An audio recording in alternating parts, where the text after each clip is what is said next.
علی امین گنڈاپور صاحب واپس تو چلے گئے, بشرا بی بھی واپس چلی گئی ہیں, لیکن انہوں نے کہا دھرنا جاری ہے.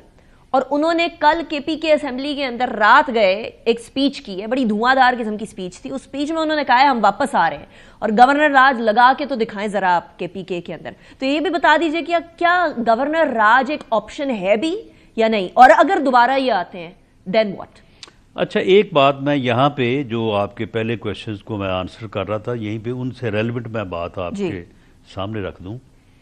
دیکھیں معاملہ یہ ہے کہ ایک پولیٹیکل ورکر کے طور پہ ہم نے بھی اس قسم کے جو ہے وہ احتجاج بھی دیکھے ہیں اور فورس کی طرف سے آپریشنز بھی دیکھے ہیں.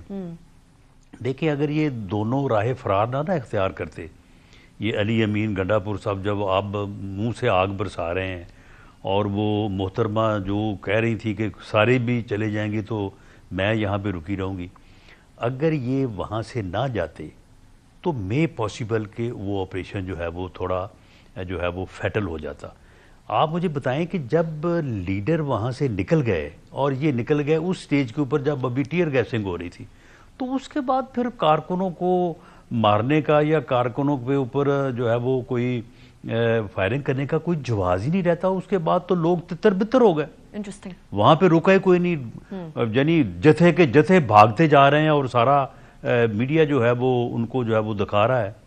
اور آپ آ جائیں, آپ جو انہوں نے کل وہاں پہ تقریر کی ہے, دیکھیں جی فیصلہ تو گورنمنٹ کرے گی, کیبنٹ کرے گی اور وزیر اعظم کو ہے کہ اپروول سے کرے گی, لیکن میرا ذاتی جو خیال ہے کہ یہ جو مرضی جو ہے نا آگ برسائیں اور جتنا مرضی جو ہے وہ ہمیں برا بلا کہیں, اداروں کو کہیں, گورنر راج کسی صورت میں نہیں لگنا چاہیے. گورنر راج کا لگانا جو ہے اس سے بڑی نیکی جو ہے ان کے ساتھ نہیں ہو سکتی. یہ سارا جو ہے نا یہ ان کو وہ جیسے کہتے ہیں نا کہ شہیدوں میں نام لکھوانے والی بات ہے, بالکل نہیں. گورنر راج وہ تو آؤٹ آف کویسچن ہو گئی رانا صاحب, وہ آپشن ہی نہیں ہے اب یعنی حکومت کے پاس.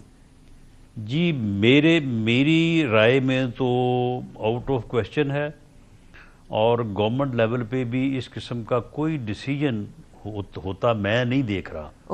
اور میں سمجھتا ہوں کہ یہ بڑا فیٹل ہوگا, یہ نقصان دہ ہوگا. وہاں پہ امن و امان کی جو صورتحال ہے, اس صورتحال میں گورنر راج کا لگنا جو ہے وہ صوبے کو اور زیادہ ڈسٹرب کر دے گا اور زیادہ کمزور کر دے گا, اور ان کے لیے تو ٹھیک ہو جائے گا, یہ کہیں گے ٹھیک ہے. تو رانا صاحب یہ بھی بتا دیجیے گا واپس آتے ہیں تو پھر کیا ہوگا؟ اگر یہ واپس آتے ہیں اسلام آباد میں, جس طرح علی امین گنڈاپور صاحب نے کہہ بھی دیا ہے کہ ہم واپس آئیں گے, ہم واپس آ رہے ہیں, دین واٹ؟ دیکھیں جی یہ میری بات آپ نوٹ کر لیں, جس طرح یہ سب کچھ چھوڑ کے بھاگے ہیں نا, اب واپس یہی آئیں گے, ان کے ساتھ کوئی نہیں آئے گا, تو آ جائیں. لیکن ران صاحب وہ کہہ رہے ہیں کہ اب کی بار ہم بندوقیں لے کر آئیں گے, اب کی بار ہم اسلحہ لے کر آئیں گے, ہم خان صاحب سے جا کے اجازت لیں گے کہ ہم پہ اسلحہ آنا گیا, اب ہم بھی اسلحہ آن سکیں اور اپنی جائیدادیں بیچ دیں اور جائیدادیں بیچ کر اسلحہ خریدیں.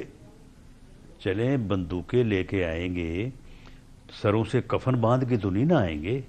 یہ پہلے تو سروں سے کفن باندھ کے آئے تھے اور اپنے گھر والوں کو کہہ کے آئے تھے کہ ہمارے جنازے پڑھا دینا. تو اب اگر بندوقیں لے کے آئیں گے تو پھر تو چلو خیر ہے, پھر یعنی کفن والی مارنے والی اور جنازے پڑھوانے والی بات تو نہیں ہوگی نا. تو پھر آئیں گے یہاں پہ تو پھر ان کے ساتھ بات کریں گے. رانا صاحب یہ زیادہ خطرناک بات نہیں ہے کہیں گے کہ ایک جگہ وہ کفن باندھ کے آ رہے ہیں یعنی مرنے کو تیار آ رہے ہیں, ایک جگہ وہ مارنے کے لیے آ رہے ہیں.